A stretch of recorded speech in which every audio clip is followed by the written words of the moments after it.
अगर हमारी मीडिया सच्चाई दिखा दे तो दूध का दूध पानी का पानी हो जाएगा। क्यों आपको लगता है आप सच नहीं बता सकते? इतना देर आप इतनी देर तक बैठे हुए हैं आप। अरे जमीरुल्लाह साहब, आपको लगता है कि आप सच नहीं बता सकते हैं? आप लाइव बैठे हैं, जो बोल रहे हैं ऑन एयर जा रहा है।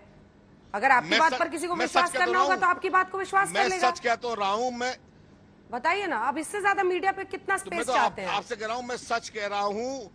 आप तो इतनी बार पलटी मार रहे हैं सर कि लोग भी हैरान हो गए होंगे, कहाँ से शुरू हुए थे कहाँ पहुंच गए। रुकिए, मैं आ रही हूँ आपके पास। अब मैं कहाँ से पलटी मार रहा हूँ मुझे नहीं मालूम। मैं पहले आपने कहा मदरसे का सर्वे होगा तो हम मदरसे खोल देंगे घर में। अब आप कह रहे हैं सरकार अच्छा काम कर रही है, मैं वेलकम करूंगा। सरकार तो यही दावा कर रही है ना आधुनिकीकरण का। वारिस पठान कह तो रहा हूँ, अरे मैं कह तो रहा हूँ, अगर मदरसे बंद नहीं, मैं फिर कह रहा हूँ, मदरसे अगर बंद किए जाएंगे तो घर घर खुल जाएंगे मदरसे। कुरान पढ़ने के लिए और बाइबल पढ़ने के लिए, गीता पढ़ने के लिए कोई किसी का प्रमाण की जरूरत नहीं है। वो तो घरों में पढ़ी जाती है और उससे हम इंसान बनते हैं, अच्छे इंसान बनने की कोशिश करते हैं। फिर अलग अलग जगह की जरूरत क्यों है? फिर तो घर पे ही पढ़ी जा सकती है।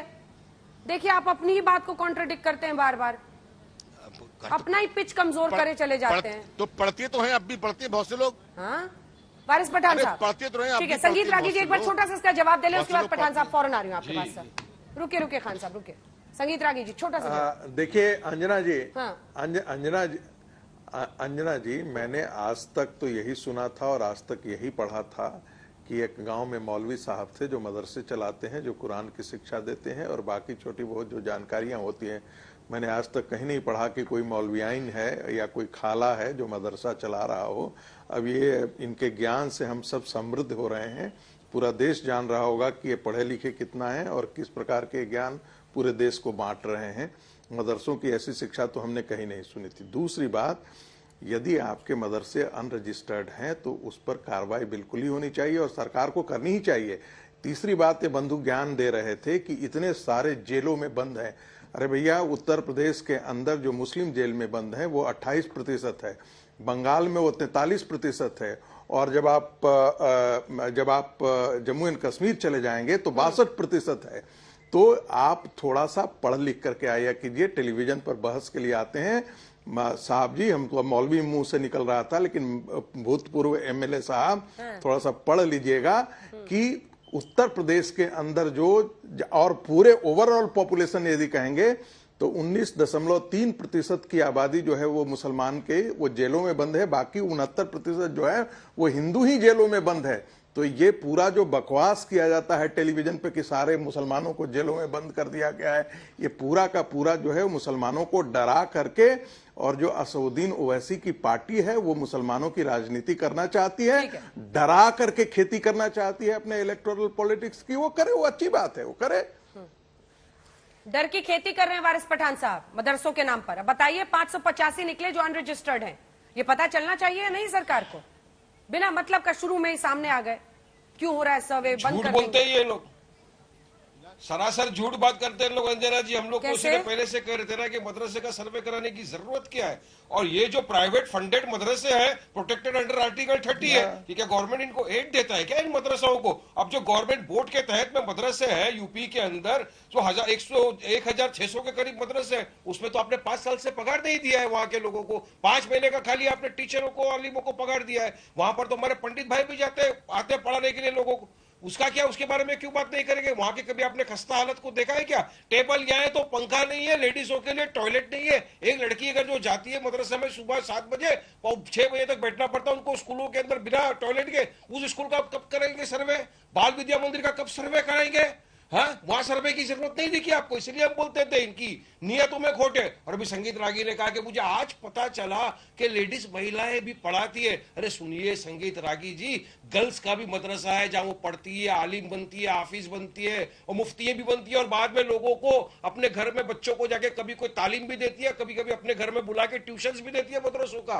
ये लेडीज भी है, हमारी आपाएं हैं पढ़ाने वाली। आपको सब पता नहीं है क्या? तो आप पढ़ के आइए दूसरे को ज्ञान देने के पहले।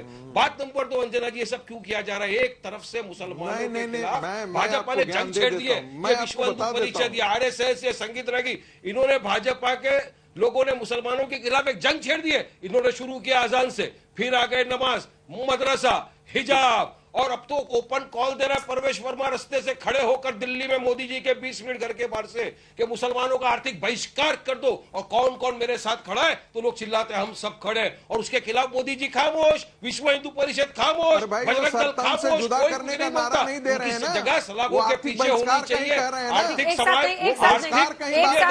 अभी आप बोल रहे थे मैं खामोश बैठा था ना। रागी जी की आवाज नहीं चाहिए प्लीज सर। सुनिए आज तक पे शाउटिंग मैच में एक बार में एक व्यक्ति बोलेगा। वहीं पर दूसरे वारिस मंच पठान से साहब अनाउंस पूरी किया कीजिए जा रहा बात। है। मदरसों पे एक सेकेंड 10 मुद्दे हैं, प्रवेश वर्मा पर भी मैं बात करने को तैयार हूँ, उस पर लंबी बहस होनी चाहिए। लेकिन ये जो मदरसों के नाम पर, उनके सर्वे के नाम पर आप डरा रहे थे, उसमें आप गलत साबित हुए हैं। अगर अनरजिस्टर्ड मदरसे चल रहे हैं तो उसका सच सामने आना चाहिए। ये जो विक्टिम कार्ड आप खेलते हैं ना, बंद कीजिए इसको। खिलवाड़ है ये बच्चों की जिंदगियों के साथ। सर्वे करो ना, पता चलेगा। नहीं, विक्टिम कार्ड नहीं। अरे अंजना जी, मैं तो हकीकत बता रहा हूं। हम तो पहले से बोल रहे थे मुसलमानों को टारगेट करना है। ये चाहते नहीं है कि मुसलमान का बच्चा जाके मदरसे में पढ़े।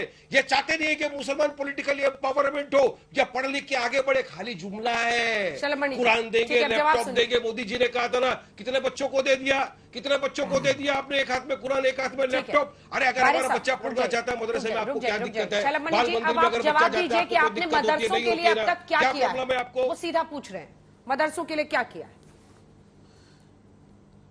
देखिए, मैं तो कहूंगा कि वारिस पठान साहब मुंबई से मुझे लगता है बैठे होंगे या हैदराबाद से बैठे होंगे। एक बार आइए उत्तर प्रदेश में। ये जो आपके रिश्तेदारों की सरकार थी 2017 के पहले, उन्होंने मदरसों की क्या हालत कर रखी थी मुझे बताने की आवश्यकता नहीं है। लेकिन मदरसों के भीतर एनसीईआरटी का पाठ्यक्रम, और एनसीईआरटी का पाठ्यक्रम अगर मुझे आपको जानकारी होगी तो आप जानते हैं कि बच्चे उसी को पढ़ के कॉम्पिटिशन के एग्जाम्स देते हैं। कोई आईएएस बनता है, कोई आईपीएस बनता है, कोई और सेवाओं में जाता है। तो मदरसे के बच्चों को एनसीईआरटी की पुस्तक नहीं मिलती थी। योगी आदित्यनाथ जी ने तय किया कि प्राइमरी स्कूल का बच्चा होगा चाहे मदरसे का बच्चा होगा, उसको एनसीईआरटी की पुस्तक मिलेगी। अभी आप चिल्ला रहे थे पगार नहीं मिली, पगार नहीं मिली। अरे आप हैदराबाद की बात कर रहे होंगे और कहीं और की बात कर रहे होंगे। आप यहां पर आकर देखिए, यहां पे पगार भी मिल रही है, यहां कोई भेदभाव नहीं है। लेकिन हाँ, आपको नफरत का कारोबार फैलाना है और आप नफरत का कारोबार फैलाते हैं लगातार।